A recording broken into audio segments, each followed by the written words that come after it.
Hey Toy fans, D21 Beast here, back with another figure review for you guys here today, and we're doing my last review of 2015. Likely this review won't post until the new year, so Happy New Year to everybody watching, and today we're looking at the Marvel Legends Build-A-Figure Rhino from the Spider-Man Infinite series that came out earlier this summer. Now I've actually done reviews for all of the figures you see pictured here in the back, I just never got around to the Rhino figure, and I'm really excited to finally dive into it. I'm hoping I won't be disappointed, but before we get this guy assembled, let's go ahead and remind you who came with what. Scarlet Spider came with the two different heads for Rhino, Kraven the Hunter came with the right leg, Superior Spider-Man came with the right arm, White Tiger came with the torso, alternatively you could have picked up Misty Knight to get the torso, booyah Glenn, Chameleon came with the left arm, and Ghost Rider here came with the left leg. Alright, well let's go ahead and get all these figures cleared out of the way and start assembling our Rhino figure. We're going to start by attaching the arms on the left side and the right side to this figure, and then we're going to go ahead and pop on the legs, and then we have a choice of head. I think I'm going to start with the Screaming head. But the end of the ear's head doesn't look too bad either. Alright toy fans, here we have the Build-A-Figure Rhino completely assembled, and this figure looks absolutely incredible. I love the paintwork and sculpting on this guy.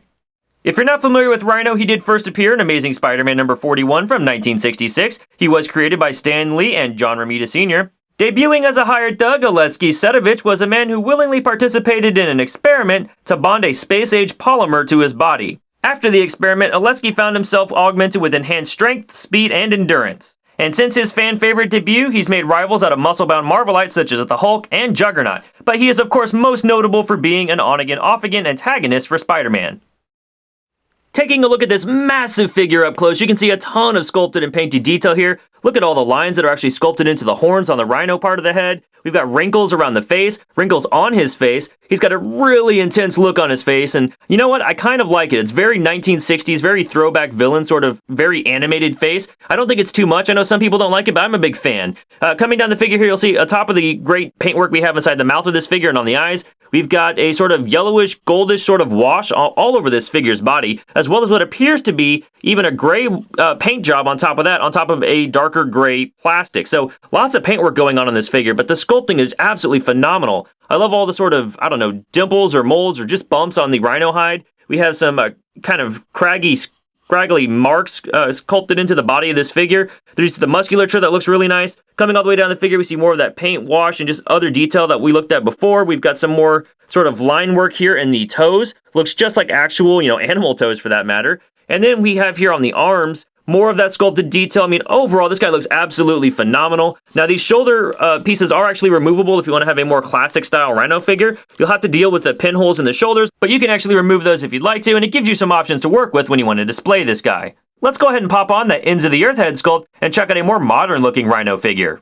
Yeah, that looks pretty cool. The head sculpt on this guy is also pretty phenomenal. We've got the same sort of markings in the horn and on the head with all the wrinkles and the craggy marks. We have a different face sculpt here that's much more stern, and then you'll notice the whites of the eyes are just that. There are no pupils or irises on those eyes. So again, the modern look for Rhino. Also on this shoulder armor, it's worth noting, if you take them off and forget which one goes where, there are actually letters on the inside of these armor pieces letting you know which one's the right shoulder and the left shoulder. How nice!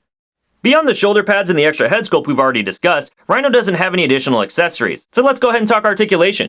He does have a head sculpt that's probably the one weak part about this character. It doesn't bend back at all. It will bend down nicely and rotate left and right, but you're going to have trouble getting him in charging poses looking forward. He has a rotation here at the shoulder that bends out from the body that far, upper bicep swivel, single jointed elbow with a ratchet in it. He's got a rotation here at the wrist, and then a hinge that'll bend in, not so much, and back just a little bit. No finger articulation. He does have a joint here at the torso, so he can bend forward about that far and not really bend back at all. Got a full rotation here at the waist. I do wish the cut was a little bit different. It's very obvious it's a toy when he turns, but there's not a lot you can do with a guy who's this bulky. He's got a ball jointed hip, so his leg can bend forward that far, bend back only about that far, out from the body about that far, full rotation here at that ball joint, a single jointed knee with a ratchet in it that's very tight, so this figure is able to have his weight supported pretty well on his legs. Bends forward only about that far, foot bends forward that far, bends back that far, and there's that Hasbro ankle pivot. So, a great range of motion, honestly, for such a large Build-A-Figure character. True double-jointed knees and even double-jointed elbows would have been nice, but ultimately, short of the neck joint, I think you're getting all of the articulation you really need out of this guy.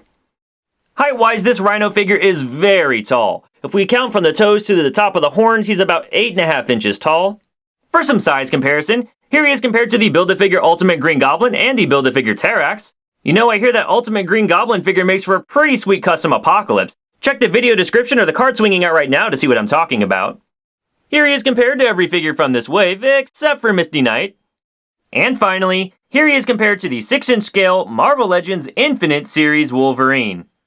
You're, looking a little high-strung there, bub. Ah! I'm just really excited! Oh, you mean because of the Happy New Year?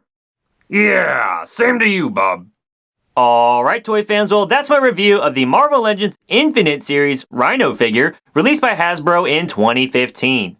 Overall, from the paintwork to the sculpting to the customizable pieces, this is an absolutely phenomenal Build-A-Figure. I think that this is one of the best Build-A-Figures that Hasbro has given us since taking over the Marvel Legends license, and this is one you guys definitely want to add to your collection.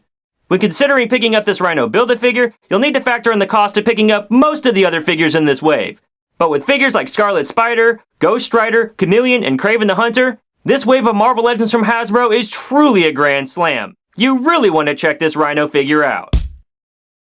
Well, thanks for watching this review, guys, and a special thanks to all of you who discovered my channel and started following me in 2015. If you guys like what you saw here, please go ahead and give me a like, share this video with your friends, and be sure to follow me now and throughout the rest of the new year at D21Beast on Twitter and Instagram. Happy New Year, guys, and I'll see you next time.